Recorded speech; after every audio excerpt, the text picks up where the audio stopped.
on max. I'ma keep it going till there ain't nothing left. Going till there ain't nothing. Keep the flame on max.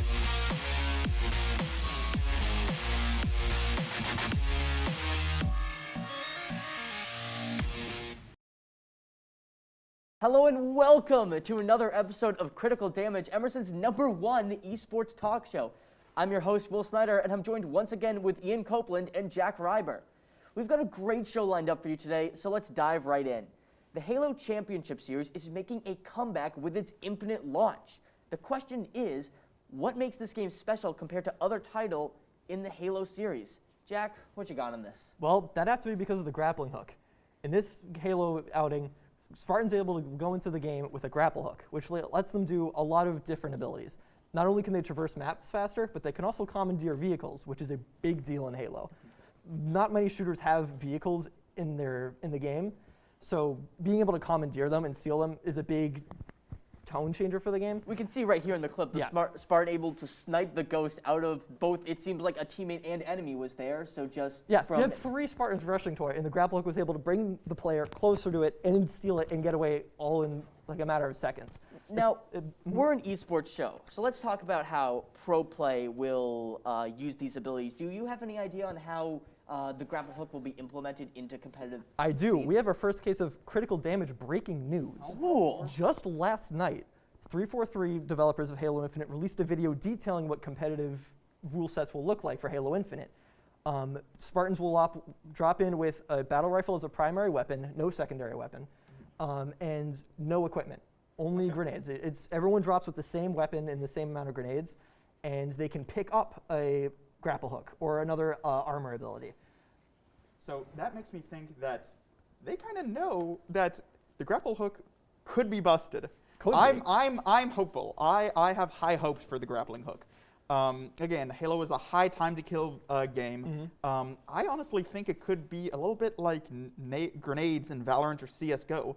That kind of placement where you start to know the maps and figure out where the best places to grapple are.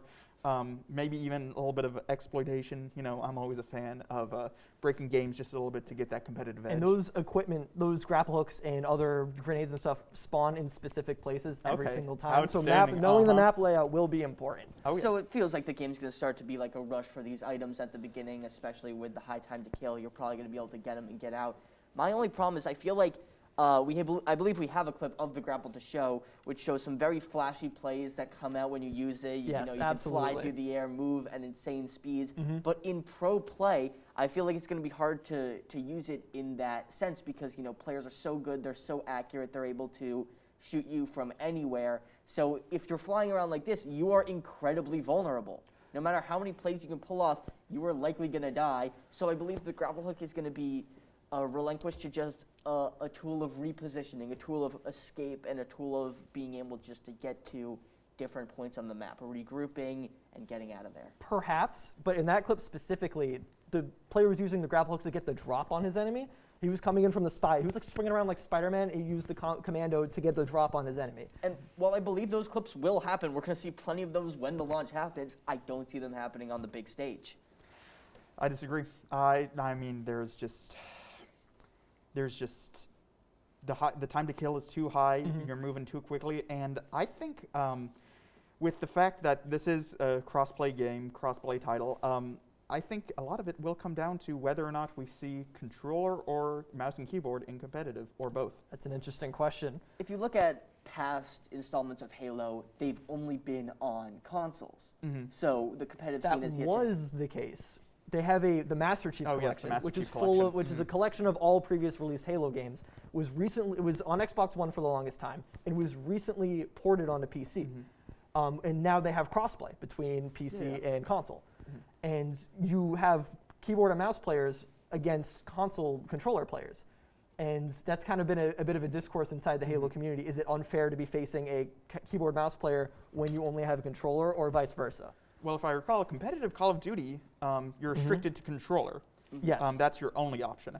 So I'm curious if they're going to take the same approach here, because honestly, do you think aim assist provides equal value as the precision of mouse sensitivity and the less precise movement with the WASD keys. I'd like to first go back to what you said about Call of Duty, because Call of Duty and Halo are very different in this regard, That's true. as That's Halo true. has not even in game type, because Halo has yet to make a release on PC. The Master Chief Collection is just games that they released on console for PC, True, whereas for Call of Duty, they have, for the last few years, have been making PC releases and are deciding to still make their pro scene stay on controller. Okay. Now, going to what you said about the mouse and keyboard versus controller debate, we have options. We could see different leagues, like different divisions with mouse and keyboard. Interesting. Because if you decide to play them both in the same league, there's going to be a million complaints via aim assist or the ability to aim. I feel like splitting up the league is a bad option. Outright. I'm going to say it's a bad option. Subdividing your community like that is going to prove to be a real problem. With teams like, Cloud9, who may want to make a Halo team, there is a tournament they actually coming do, yes. They announced, 343 announced that the Halo Champion Series will be making a grand return with Infinite's launch. Okay. This is run by 343 developers of Halo Infinite. It's officially supported by Microsoft, so they got big backers for this, and they have 9 esports teams already signed to be a part of this tournament. You gotta love a tournament that's run by the developer itself. Yes. Like, because they always put like the love and care that's needed to make sure they're, especially when it's At at the least beginning. 343. The whole In point this of this. instance, 343 Well, either cares. way, here's the thing. They when haven't you- always. They haven't when always you- been Mild care out, this even a time. mild When the out. initial tournament That's is funny. run by the developer, the whole point is just to show off the game. So they're really putting love and care. This is like, it's like a second launch. I It's like the launch for competitive gamers, Yes. which there is a huge market for. Other than Cloud9, which we've already talked about, what other teams are going to be showing up in the first? So we've got issue Cloud9, championship? FaZe Clan, G2, Sentinels, Team Envy, and many more a part of this tournament. So those are some big names. You know I love G2, but I'm excited to see the rosters that get picked up. Now, a lot of Halo players from Halo 4, Reach, Halo 3, all those days, have moved on to other games. Yeah. They moved on to Call of Duty, Fortnite, any other type of shooter.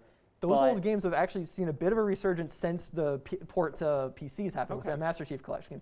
They added Reach recently. It wasn't a part of the collection beforehand, and they added Reach, and it injected a little bit of life back into the game and the scene. It was really popular on Twitch for a couple weeks, and now we've got a bigger market coming in for Halo Infinite, especially since it's free to play. That multiplayer is free to play. Really? Anyone can play it on PC Yes, and Xbox. Infinite. Infinite, yes, Okay. Infinite. Yes, I was it's about free to to say. play. I was about Yeah, to say. not I'm all gonna of go download them. the Master Chief Collection. Not Okay. all of No. them. So, do you think we're going to see most of like the former Halo players return to the pro scene, or are we going to get more of a Valorant situation where it's a bunch of players from other games with similar mechanics that come in to dominate the scene? I'm leaning towards the latter option Okay. because so many of these teams that I listed that are part of a Halo Championship series weren't a part of Halo back in the MLG days with Halo 2 and 3 and Reach. They were more of a part of like the Halo 5 scene and the Halo 2 anniversary scene. Okay, interesting. But going back to that mouse and keyboard debate, splitting up the leagues, still a bad idea in my Yes. mind. Having a Cloud9 keyboard and mouse and a Cloud9 controller Blue and white, baby. seems a little silly to me. And I think there has to be a better solution, but that does mean that 343 is going to have to put their foot down at some point. Yes. And I'm not sure what the answer is. Well, Thank God I'm not making that decision. They have to please two communities, obviously, the keyboard Yeah. and mouse versus the controller, but then there's also the old Halo community, because they want to please like their roots, the community that's followed them for all this time, which has always been on controller. But also, if they want to gain more popularity, I feel like it's all the most popular Have to appeal esports to the titles mainstream. are PC games. Yeah. They're games on their Valorant, CS. Valorant, CS, Overwatch, all of these titles are PC games, and we're going to have to, well, they're played on PC, even though Yes, Overwatch yes. is also a console game. And we're going to have to see which side they want to appease, if they want to go for the more, not honorable, but Traditional. with like keep with their fans and stay with what they know, or if they want to go where I believe the money's going to be, and it feels like that might be what they do. In recent years, 343 has done a great job pleasing old and new Halo fans alike. With how they've handled the Master Chief Collection ports and the new design philosophies with Halo Infinite. Outstanding. All right, I'm gonna end this one with a question. Going back to our days playing games with our friends, what was your favorite map to play in Halo? Oh, that's so tough. I'll go first while you guys think. Halo 4 Ragnarok. Oh, that's such a good one. It's such a good I pick. You've love got the that hill one. in the middle. You can run snipers. You can run anything you want. Throw a scorpion in the back. The Scorpion so much was so fun. awesome. Time of my life. What, Ian? You got one? Well, what's funny? Oh boy. Never played a Halo game, not even And once. you were No! faking it this whole time. Yep, I was faking it this No! whole time. Sorry, guys. Get It's called exposed. research. You do it ahead of time. But Well, you I'm know, going to take this one for you. Okay. Battle Creek. Ooh, good one. Oh, I love Ragnarok. I'll also go with Blood Gold's Outpost Alpha. Love some red versus blue. We're going to take a commercial break, but when we come back, we're talking about the Valorant Berlin Tournament. Stay with us. We'll be right back.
Welcome back to Critical Damage.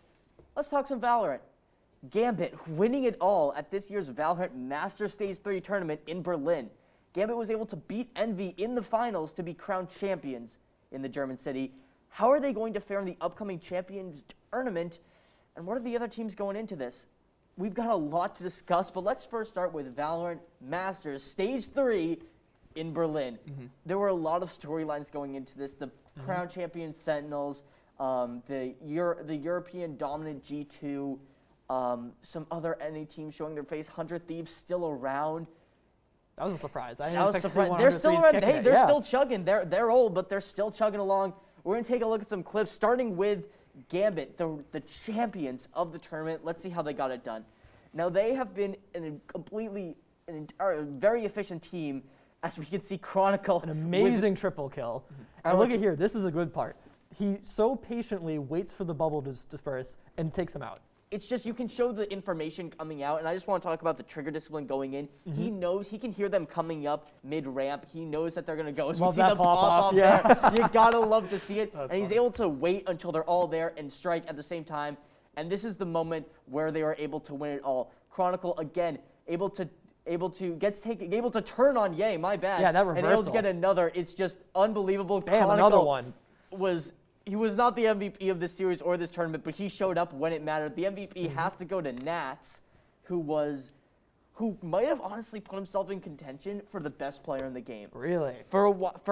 Forever, it's always been Tens, and the NA scene has been pretty dominant, Yeah. which is rare for a shooter. It's rare for it's rare for any game to it's be rare for NA it's to be rare for- dominant. Yeah, let's We be gotta honest, take what it's we rare can for get. anything. No, it's We gotta it's take what we it's can get. NA.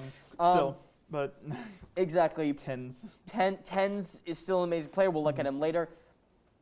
But Gambit, with Nats coming out and being able to take the whole tournament, they weren't even the best team in EU, and they were able to get it done. Well, apparently they are now. Well, I now got some they bad are. news. I I got mean, some bad news, guys. I don't think you can say that anymore, Will. Yeah, I said weren't. I said weren't. Still repping G2, baby. Let's go. Oh my God. The next team we're gonna look Both at bias is is showing. the I guess the NA second best team. Yet they were able to make it to semis. 100 Thieves, of course, led by Hiko. Another great run for them as they were able to 2-0 Sentinels in groups with a little special play. Ian, you want to take this one away? So here's what I really love about this use of the Astro Wall. There's a specific moment coming up right here. There it is. Hilarious. I love. There's nothing that gets me more. There's nothing He that got gets the double afterwards. He body blocked. He body blocks tens from walking through the wall and gets the double. Yeah, and you know what? That's what I really love about tactical shooters like this. It's literally they keep in some just weird mechanics like physical, like body clashing. Like it's something kills me about it. It makes everything just a little bit janky and allows for things like that to happen. Allows for things like Olaf boost to happen. I just the thing it is fills my heart. that would never happen if it wasn't under those perfect circumstances. Like normally, like you see them, but the way the Astro Wall works, you can walk through it, you can't shoot through it, and you can't hear through it. So he walks through the one point. He's like, it's a desperation play. He's got to walk in guns a-blazing, and he bumps right into a Avova. It was a once in a blue moon moment. Like that stuff doesn't happen often. It's crazy, and the play has been dubbed the Avova Wall. That's the next so team we're going funny. to talk about, we don't got a clip to show you, but Envy being able to, they were going into it as NA's third team. It goes Sentinels, 100 Thieves, Envy.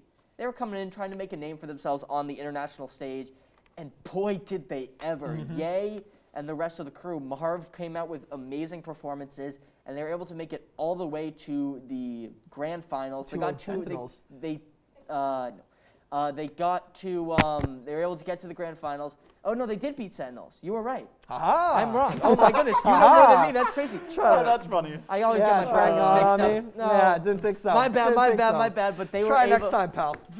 All right, you want to take it away? You want to talk about Envy? We're going to talk about Envy and how they 2-0'd Sentinels. Yeah, reigning champions are taken off in qualifiers. It was awful for them. It was crazy. No, it was. I was like Such a there's disappointment. It was a You disappointment figured because they they're so fun to watch. would have 'cause dominated. If you want to talk and about, they got destroyed. Sentinel's more of like by a Envy. high-flying, run-into-sight team. They're very tactical, obviously, but they make more of like the big plays, like the really fun ones that end up on highlight reels.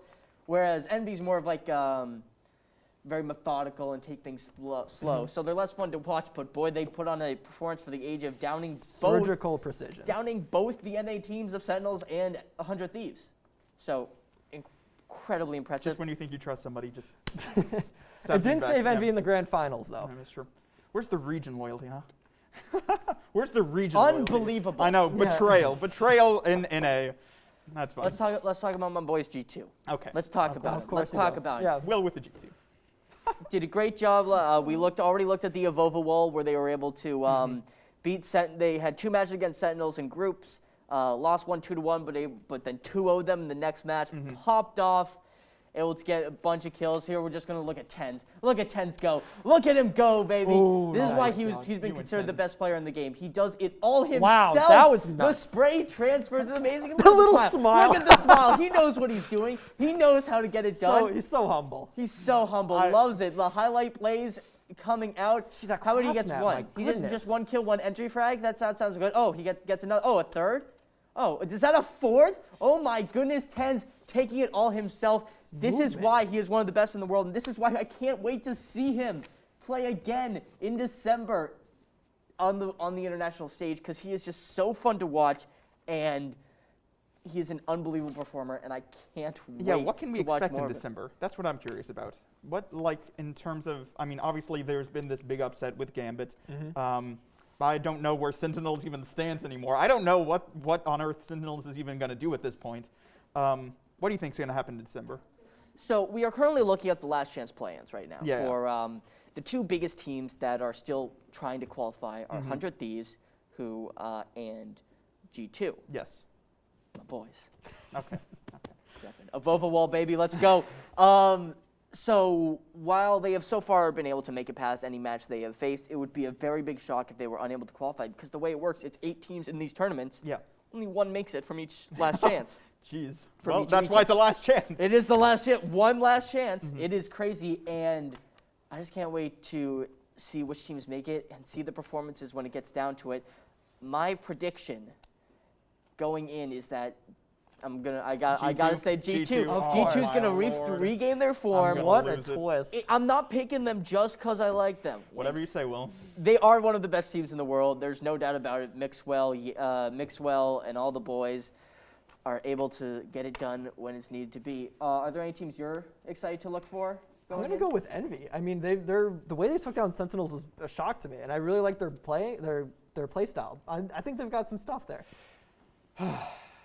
Ian, just waiting on you, man. I'm going to have to go with 100 Thieves. I don't know. Really? You still have faith? I still have faith. After all that, you still have faith? I don't know. Something about it. Something about them is just clicking in my head. Maybe I just want it to happen. Maybe I'm just as biased as Will. It's a very fair pick. They did win First Strike Major over a year ago.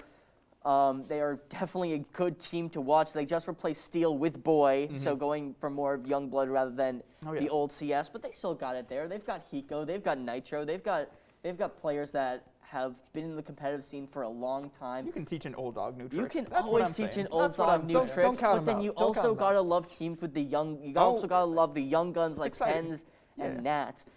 I wish we had more Nats clips to show you at home. Just look up Nats Valor. You wish you had more Tens clips to show. Of course, I wish I had more Tens clips to show. Remember when you hammered me for having too many Tens clips? Yes. And look, don't you wish we had more? Gosh. He's amazing. Guys, not on camera, guys. Not on camera. Do not want to do it in front of the fans. That's funny. He's amazing. I want to watch him all day. I mean, he's enjoying. He's good. And he's such an entertaining player. Like even you love the little smile at the camera. That's what I also love. It was wholesome. That's what I love about the structure of these events is like there's no crowd. It's just them in an arena. The floor is beautiful. It's like with all the lights. I saw it. That was so amazing. It's gorgeous. I thought that was special. And you see, especially like when G2 and Sentinels were in groups, when they pop off, they're not just popping off their teammate. They stand up and look across the room and see their opponents. And they're yelling at them, and they're screaming. When G2 2-0'd them in groups, they put it out on Twitter. It was a whole thing. And then they got 13-0'd by Gambit in semis. And that is all the time we have for this one. We're going to take one more break, but when we come back, League of Legends Worlds play-in games and our predictions. We'll talk about them after this.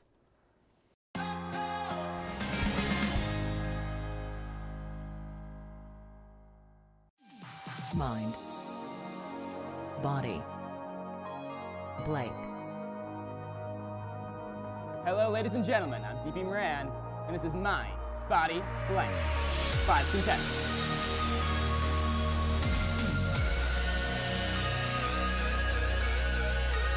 3 insane challenges, testing your mind,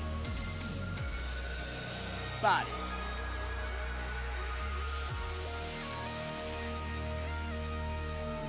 and for the final challenge,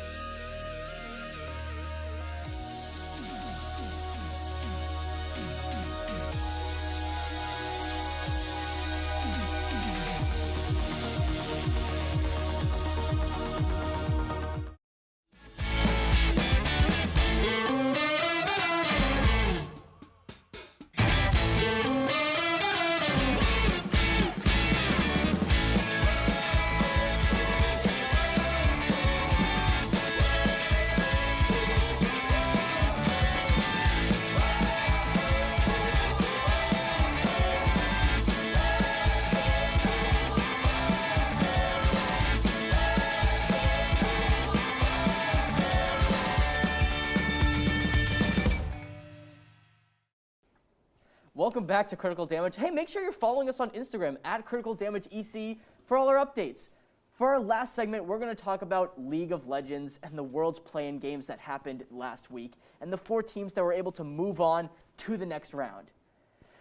Ian, what you got for us? Well, this is the big one, guys. This is what the rest of the year leads up to every year in League of Legends Worlds. The first round of Worlds this year, and with a lot of years, is the play-ins. So we have some lower-seeded teams that aren't quite enough to make the cut. And man, it was brutal this year. A lot of long games, a lot of just slobber knockers. And I'm going to be talking about LNG a lot this segment, but I think a great way to show this off is HLE versus LNG to start out. It's a good game. This team fight is beautiful, brutal, outstanding. It's a fairly tight game until that Kiana ult comes out and everything starts falling apart. This is obviously a drag fight, but HLE was so bound together in LNG just by using that kind of pincer, 90-degree pincer maneuver. and decisively using their ults just cleans house and takes drag. Their and offense is so strong in that play. Oh yeah. And you want to talk about brutal. They were able to chase them out of river and get them as far away from the dragon as possible, but they were not done there to decide to chase the remaining players down and get the frags when they could. And that's, I mean, it's just that's the strength of AoE CC, AoE crowd control here. It's the danger of being clumped up. There is strength in it, but also with things like Kiana's ult, like the Misfortune ult, which we saw a lot of Misfortune throughout these games. It's deadly. It's brutal. Another thing I think we should probably talk about is LNG versus Infinity. Another good one. Because LNG, I can't get enough of them, quite frankly. They're the number 4 seed in Korea, but man, it feels like they're the number 1 seed in not the world. You but just barely made it out of that one. yes, and this is just how often they're fighting. Infinity going in, trying to win these fights, but LNG constantly pulling out the rug from under them, even though Infinity is the one going on the offensive here. And this is one thing that LNG does brilliantly. Counter ganking and just That was brilliant. Perfectly timed coming in from the side there. oh yeah, and they make sure that every fight at least goes even, and that security means that they're never behind, and they just use that inching lead to beat out their opponents every time.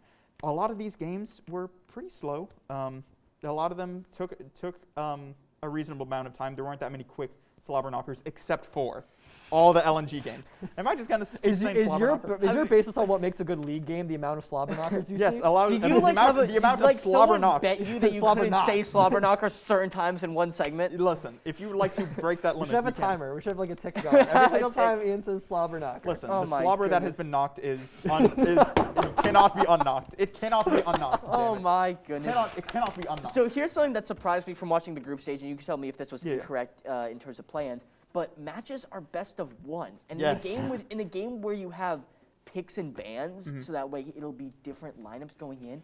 I thought the best thing in the world would to see best of 3 matches, where if you lose game 1, you know their strategy, and that way teams have to adapt and create new stuff on the fly. This is definitely a case for groups, and as I'm watching them, I'm like wishing for more, because we're getting some great games that end quickly, and you know another team could turn around, but they're not getting the chance. And that's the one thing. That's the one quirk I have with the format. The one tick I have with it. I don't know. I'm from fighting games. Best of 5s, best of 3s, brilliant, outstanding. You really get to figure out who is the better team. But in a game like League, where these games are longer, these matches are longer, but that's. If you wanted something that's maybe 12 hours a day of League, sure, but I feel like the variety in the team matchups that you get is the trade-off, and I think it's worth it. For sure. And speaking of picks and bans, I heard that 2 champions, Action and Vex, were banned from the tournament. Okay. What's up with that? Okay. This is a bit of Riot Games philosophy that I disagree with. In all honesty. Okay. They released these champions. They're out there. Anyone can play them. You So can play them. they're playable in the game. Yeah, they're playable in But the they're game. You banned can play in them tournament? in ranked. You can play them on the competitive level. When were they released? What was the release date?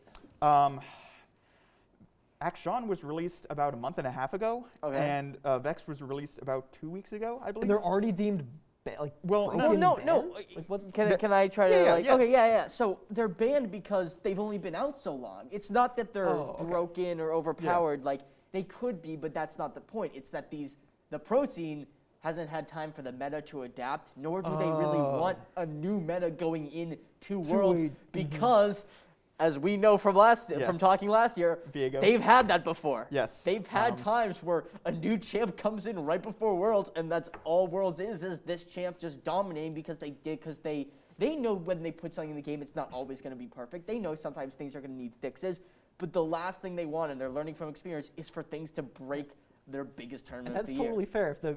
If the players had been training in this in a certain metagame and came into the tournament with that mindset, and then having it just be completely different, like I understand how that's not really fair to the competitors. Well, thank God Viego was not released right before Worlds last year. All I can say. But I completely disagree. Actually, I think. What? I think you should. Hold I up. think listen. Again, you guys know me. There's one thing I love in my competitive games, and it is chaos. It is absolute. Nobody knows what's going on. We're trying to adapt on the fly. The only way you'd be able to figure out the strategy is if you VOD viewed the game right before yours. Let's say there's a new Vex strategy that comes out the game before that nobody's ever seen before. The only way you'd be able to figure that out is watching the game before you or play against it and then have to figure it out live. And that is just so... That's terrible. I can no, understand. that's incredible. I It's understand how that's incredible what you entertaining, mean. but That's nonsense. awful for the competitors. Imagine training like a month for a soccer game, and you showed up, and the ref was like, "Okay, grab the ball with your hands now." Like that's not fair to the players. First of all, that is an excellent analogy. Thank you, Jack. Thank Like, you. let's talk First about of all, you first can't. of all, I would love that. First of all, please See, somebody that's make the hands problem. That's the work. problem. There's the problem. You're just an agent of chaos. Yes, I am. We want I'll good admit it. play. I'll admit it. You want to see the world burn. Yes, and you know what? If you want to grab that soccer ball with your hands, please grab it. I would love that. Coming to you next week, Critical Damage plays soccer Yes, with their with hands. their hands. Absolutely, absolutely.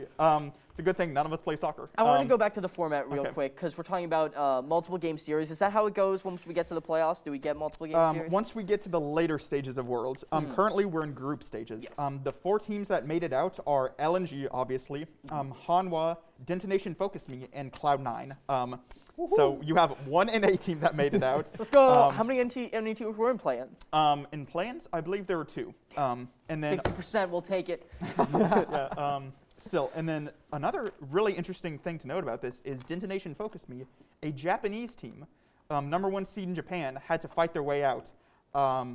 But this is seeing a Japanese team on the world stage is very rare. Japan is a fairly small region in comparison to Korea, to China, to even NA or EU. But seeing, whenever they made it out, the Japanese commentators on the stream were just freaking out. It was lovely. That's so It was a wholesome. really sweet moment. Good stories like that are what makes it worth watching. That's true. It's true, and that's why we watch all of competitive games. But one thing. And here's the thing. You were talking about earlier about the length of the games. Like, yes, League has long games, but I also want to bring it back to Valorant real quick because they have games That's that true, can last that's 45 true. minutes to an hour, especially even during the last EMEA Last Chance. G2 and Gen G had a game that went to like the 20.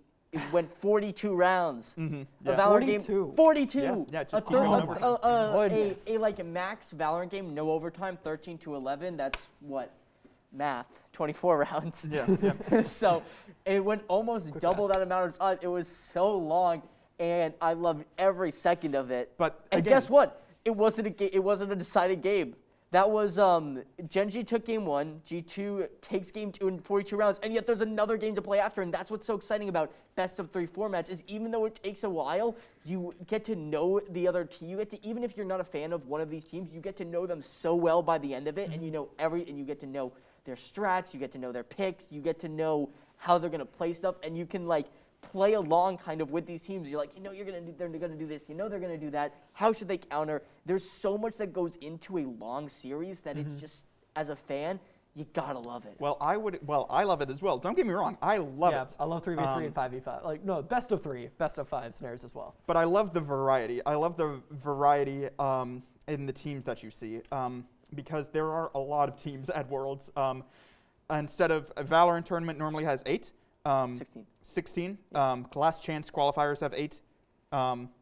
But again, 16 of the best teams in the world, and also whole nother tournament with another 8 teams all going to head-to-head, where only 4 of them. Oh, I'm sorry. There were 10 or 12 teams that went head-to-head in that Don't group worry, stage. and math is hard. Yes, math is hard. I agree. But we have another clip here. This is a Peace versus Red. And another big old team fight right at Drag Pit, and that seems to be the hot spot this time around. Just all around the Drag Pit. Oh man, again, huge. There's something about CC in this game, crowd control. The way you can manipulate your opponents physically and manipulate their positioning. Is that what that was? I noticed there was a giant bounce there. What was yes, that? I believe that was Grag Assault, which is a big old barrel that blows people away. Which again knocks some people into you, knocks some people away, but it splits them up, which is the important part. That Chaos Agent that you like so much? Oh man, don't get me started. But again, we see that clumping versus kind of pincer maneuver again, and and the state of league right now, again with weaker ADCs, with stronger tanks, I feel like pincering is definitely the way forward. All right, we've talked about play-ins. Now let's get to the big question on everyone's mind: who's taking home the crown at Worlds 2021? I'll go first. I went with a pretty safe pick. I went with DK Don Juan. I was on the fence about this. They're obviously one of the better teams going in, but I was skeptical to make the pick until today when I saw they completely obliterated Rogue with Khan breaking the stalemate with a pentakill that led into a free Baron, But and that's they just so rolled obvious. it from there. That's so obvious, dude. Safe That's pick. I know boring. it's a safe pick, My but I'm making God. it because of Imagine- the way they play. No, Well, what's your pick, Ian? my pick is T1. I'm a big old Faker simp. All right, I love Faker. All right, I know they've been kind of down and out a little bit, but they've changed their team format to a more traditional 7-man versus their 10-man that they had going last year. They did change coaches, but I'm optimistic about that change. It's Faker's first time in Worlds in a year, I believe. He's missed last year, I believe. But now that he's back, I'm excited to see him in action, and I'm excited to see the whole team in action. And they did pretty damn well, All I'll right. say. Jack, let's hear it. Mr. League expert, what do you got, 1,000, 2,000 hours on the game? What's your prediction? More like 2 minutes. And I'd True. like to. I was there. Hold on to your seats. Cloud9's going to take it home. Oh my lord. Cloud9's Oh gonna take my it home. Lord. Oh my lord. I They've don't- absolutely NA sim. curb NA stomped sim. PCE in qualifier rounds. Absolutely destroyed them. Oh, They've in got the good qualifier. Oh, wow, Oh, in play-ins. man, Wow. They're really, going he into really the won the play-ins. play-ins. How they Oh, doing in They're groups? going in Oh strong. my god. Oh, I really Could've won picked the a different play-ins, NA team. You guys. wanna be We an NA barely team, just survived the like Cloud9, play-ins. like We crazy. were the worst group. Not barely. We were not the worst barely. team in play-ins. 3-0. Oh, not the worst team. 3-0. Obviously, we're not the Yeah. worst team Make if it they in. The worst qualified. team to make it in, all right? 3-0. They're good. Okay, whatever you say, man. It's absolutely crazy. Anything more that you're expecting from once we get into the later stages that might surprise us, Ian? Surprises? I don't know about surprises. I feel Surprise like is Cloud. The surprise listen, is Cloud9. You know what I'm expecting? I'm expecting about a 97 misfortune presence because they're still playing on 11.19. I'm expecting a lot of Kiana jungle most likely. I'm expecting a lot of Graves mid and top. Things have this is the one downside in my mind to playing on an older patch. Things are settled. We know what's good in this patch. We know what's viable and what the best options are.